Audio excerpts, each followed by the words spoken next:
Alright, let's talk about the Garcia and Lara fight. Last night in the Canelo undercard, Erislandy Lara beat Denny Garcia. However, there was some concerning sights of how the fight ended, with the corner calling quits. Done? Yeah. Danny, you done? It's up to him. It's up to you, baby.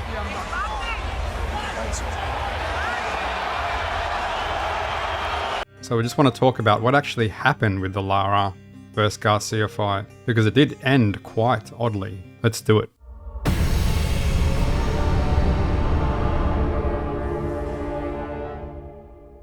For all you Aussie supporters, Erislandy Lara is the guy who previously knocked out Michael Zarafa.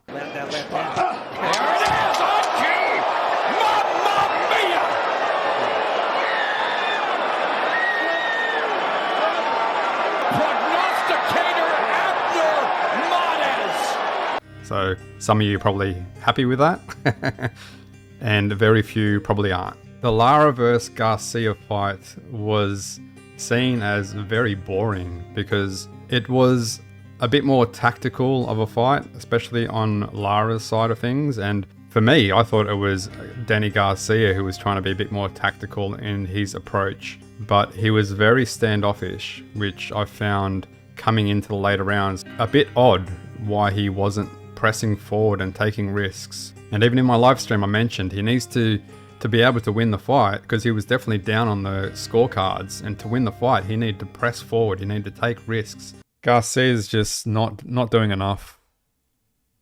He's not doing enough. If it just keeps on going, this like Lara's just fighting the fight he wants to fight. He's just keeping it slow, figuring his guy out, landing the punches, and Garcia's just not doing enough. Garcia has to start throwing combinations, start taking risks, start trying to put the heat on Lara. He needed to throw combinations because Lara was just figuring out the guy, picking him off, getting him with shots, and it just, his game plan, the game plan of Denny Garcia was just not working.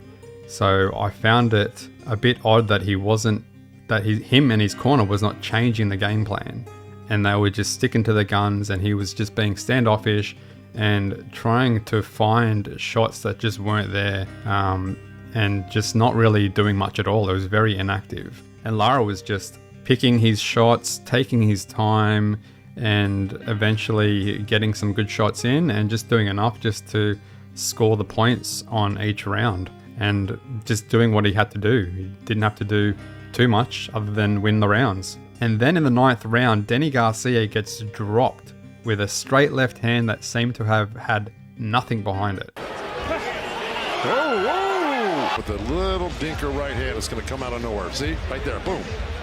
Isn't it, I mean, yeah. After taking so many hard shots throughout his career, it's a jab that knocks him down for the first time. It was not a power shot at all. It was a very mild shot. It didn't look like anything that would drop a high-level fighter.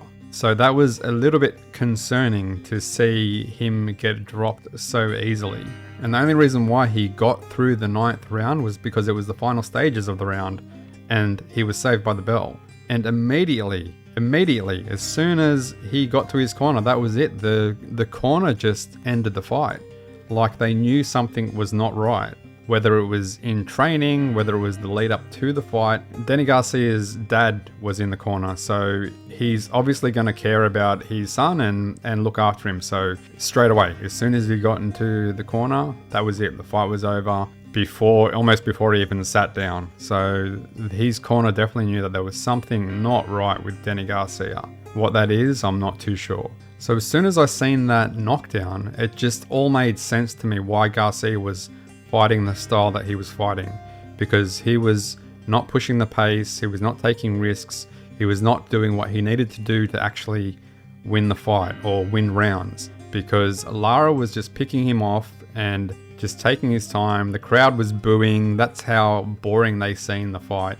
It was a little bit more tactical from Lara, but Garcia was just standoffish, and it all made sense. As soon as that knockdown happened in the 9th round, it made sense that there's a reason why he's standoffish. There's a reason why he's not fighting the way he needs to fight to win the fight. And the way he needed to fight was to take chances, come forward, throw combinations, take risks, maybe cop a few shots, but that was it. That's why he didn't press forward, because there is something not right with Danny Garcia. There is something that he knows is not right, whether it is something to do with his mental stability, with his physical stability.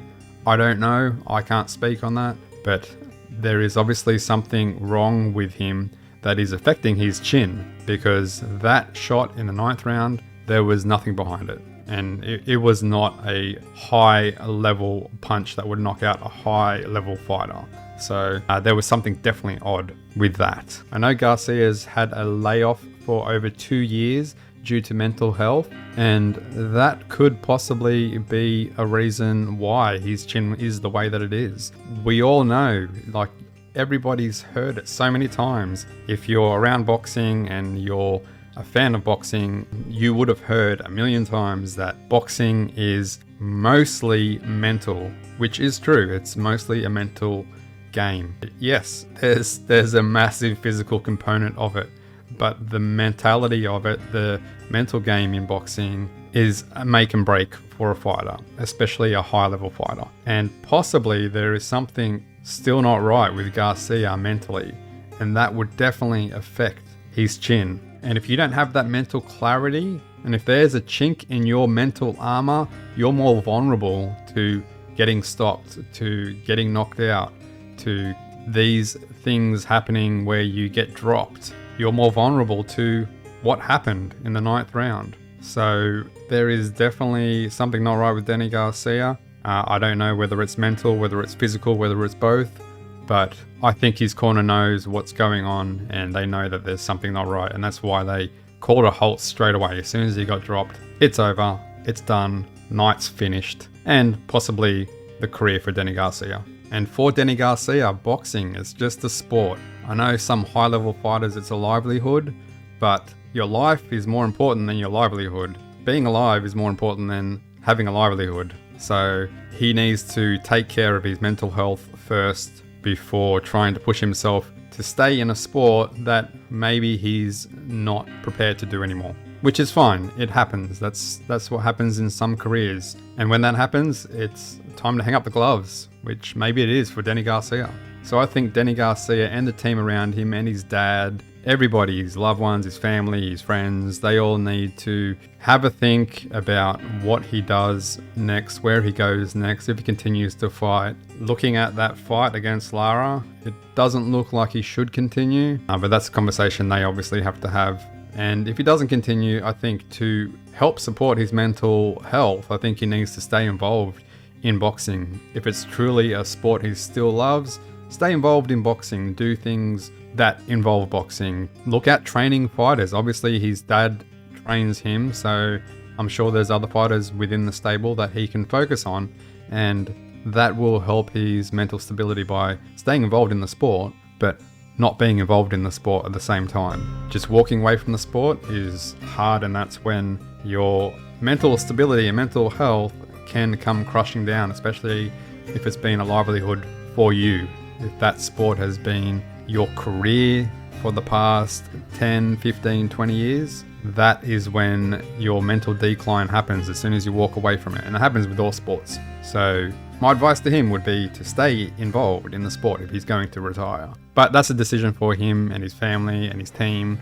And we will wait and see what comes out of this. But he has been a good fighter over the years, and he's done well. He's won world championships, so it's something he can be proud of with his career. I wish Danny Garcia well. I hope he gets through any struggles he may be going through, overcomes them, and comes out on the other side a better person, and have that mental clarity and have that mental stability, because that's important. And you never hit a guy while he's down, so he's going through struggles, so I'm not gonna poke him while he's down. I haven't done nothing like he's done. I haven't had a career like he has, so kudos to the guy. He can be proud of himself, and I'm sure he'll succeed in anything else that he does in the future, especially if it involves boxing. Yes, it was a boring fight, but there's obviously an underlying issue there, so the focus has to be not on the fight, but on the fighter.